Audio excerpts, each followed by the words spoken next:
ketiga akan mempresentasikan tentang lingkungan perusahaan di Indonesia. Baik, di sini saya akan menjelaskan pengertian perusahaan.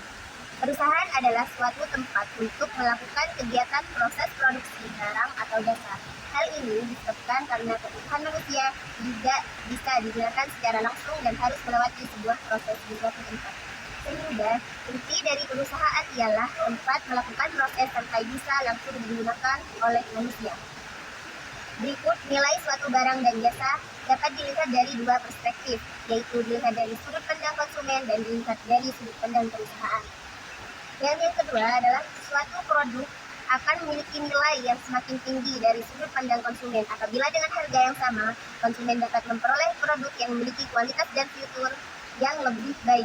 Dengan kata lain, nilai suatu produk akan bertambah apabila konsumen mengeluarkan uang yang sama, tetapi mereka akan memperoleh manfaat produk yang lebih besar.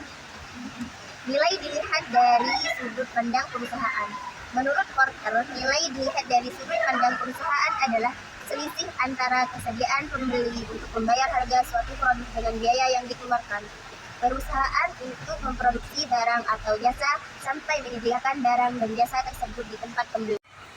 Yang kedua adalah pengertian dan peran lingkungan perusahaan dalam penciptaan nilai barang dan jasa lingkungan perusahaan atau juga disebut dengan business environment adalah kumpulan sumber daya kekuatan dan lembaga yang memiliki pengaruh terhadap perusahaan dalam menciptakan suatu nilai produk berupa barang dan jasa. Berikut adalah faktor-faktor yang berpengaruh dalam lingkungan perusahaan. Antara lain, yang pertama adalah lingkungan perekonomian dan perpajakan. Yang kedua adalah lingkungan fisik, energi, dan konservasi. Yang ketiga adalah lingkungan hukum. Dan yang terakhir adalah lingkungan pemerintah. Assalamualaikum warahmatullahi wabarakatuh. Saya Irfan Yudi dari kelompok 3 akan menerangkan tentang masalah lingkungan internal dan eksternal perusahaan. Yang pertama adalah lingkungan internal, yaitu sebuah organisasi yang mencakup berbagai faktor di bawah kendali perusahaan. Sedangkan lingkungan eksternal yang mewakili berbagai faktor di luar kendali perusahaan. Jadi maksud dari lingkungan internal dan eksternal ini, kalau internal itu masih mencakup dalam perusahaan atau di bawah kendali perusahaan. Dan sedangkan lingkungan eksternal itu sudah di luar jangkauan oleh perusahaan. Perbedaan antara lingkungan internal dan eksternal itu, yang pertama, kalau lingkungan internal itu meliputi aspek SDM, pemilik, manajer, dan karyawan, aspek keuangan, aspek teknis produksi, dan aspek pemasaran. Dan sedangkan lingkungan eksternal terdiri dari kebijakan pemerintah, aspek sosial, budaya, dan ekonomi, serta peranan terkait sebagai pemerintah, perguruan tinggi, swasta, dan LSM.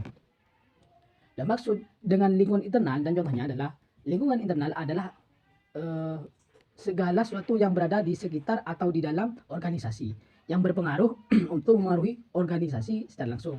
Contohnya kayak karyawan, organisasi yang bersangkutan, sistem organisasi, peraturan-peraturan, pimpinan maupun kepemimpinannya, struktur, dan sebagainya. Nah, sedangkan yang dimaksud mengenai lingkungan eksternal, yaitu lingkungan eksternal adalah perusahaan terdiri dari variabel peluang atau ancaman yang dibagi dalam 3 wilayah, yaitu lingkungan umum, lingkungan industri, dan lingkungan pesaing. Dan mengapa dalam perusahaan itu ada lingkungan internal dan eksternal? Karena lingkungan eksternal dan lingkungan internal itu mempunyai peran yang sangat cukup penting dalam usaha pengambilan keputusan guna mewujudkan visi misi perusahaan. Interaksi antar lingkungan internal maupun eksternal akan sangat memengaruhi kemampuan serta strategi-strategi penting bagi para pengambil keputusan. Assalamualaikum warahmatullahi wabarakatuh. Di sini saya akan membahas tentang fungsi dari perusahaan, ciri-ciri perusahaan, dan tujuan dari perusahaan. Yang pertama, mengenai fungsi perusahaan. Fungsi perusahaan memiliki 2 fungsi, yaitu fungsi operasi dan fungsi manajemen. Dari fungsi operasi yaitu pembelian dan produksi pemasaran, keuangan, personalia, fungsi operasi utama, akuntansi, administrasi, teknologi informasi, transformasi, dan komunikasi, pelayanan umum, dan fungsi operasi penunjang. Dan fungsi manajemen. Fungsi manajemen mengenai perencanaan, pengorganisasian, pengarah, pengendalian. Bila keduanya berjalan dengan baik, perusahaan akan menjalankan operasinya dengan lancar, terkoordinasi, terintegrasi dalam rangka mencapai tujuan. Nah, selanjutnya untuk ciri-ciri perusahaan. Ciri-ciri perusahaan ada 7. Yang pertama ialah operatif. Operatif adanya aktivitas ekonomi yang berkenaan dengan kegiatan produksi, penyedia, atau distribusi barang dan jasa. Koordinatif. Koordinatif diperlukan koordinasi semua pihak agar saling mendukung satu sama lain untuk mencapai tujuan. Reguler.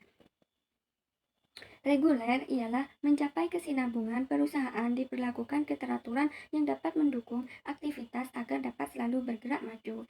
Dinamis. Dinamis ialah lingkungan selalu berubah, oleh karena itu mampu mengikuti dan menyesuaikan diri terhadap perubahan formal. Tunduk kepada peraturan yang berlaku setelah memenuhi persyaratan pendirian. Lokasi. Perusahaan didirikan pada suatu tempat tertentu dalam suatu kawasan yang secara geografis jelas. Pelayanannya bersyarat keberhasilan perusahaan tersebut terdapat visi dan misi dalam suatu kawasan yang secara geografis dan jelas. Selanjutnya, tujuan perusahaan. Secara umum, tujuan pendirian perusahaan dapat dibedakan menjadi tujuan ekonomis dan tujuan sosial. Tujuan ekonomis tersendiri, perusahaan berupa upaya perusahaan dalam mempertahankan eksistensinya. Perusahaan akan berupaya menciptakan laba, menciptakan pelanggan, dan memusatkan perhatian pada kebutuhan masyarakat dalam hal produk yang diinginkan. Sedangkan untuk tujuan sosial sendiri, yaitu perusahaan diharapkan untuk memperhatikan para karyawan, penyedia faktor-faktor produksi, dan masyarakat luas. Kedua tujuan itu saling mendukung untuk mencapai tujuan perusahaan yang pertama, yaitu memberikan kepuasan bagi pelanggan. Tujuan ekonomi sendiri berkenan untuk upaya perusahaan untuk mempertahankan eksistensinya. Contoh, menciptakan laba, pelanggan, keinginan konsumen, tenaga produk, kualitas, harga, kuantitas, pelanggan, atau inovatif. Sedangkan tujuan sosial sendiri ialah perusahaan memberikan keinginan investor, karyawan, penyedia, faktor-faktor produksi, maupun masyarakat. Assalamualaikum warahmatullahi wabarakatuh. Saya di sini akan menjelaskan karakteristik perusahaan. Beberapa karakteristik atau fitur penting dari lingkungan bisnis dijelaskan sebagai berikut. Yang pertama, 1. Kompleks. Lingkungan bisnis memiliki banyak sekali faktor, peristiwa, kondisi, dan pengaruh yang muncul dari berbagai sumber. 2. Dinamis. Seperti lingkungan alam, lingkungan bisnis juga terus berubah. Hal ini disebabkan oleh berbagai macam faktor yang mempengaruhi. 3. Multifaceted.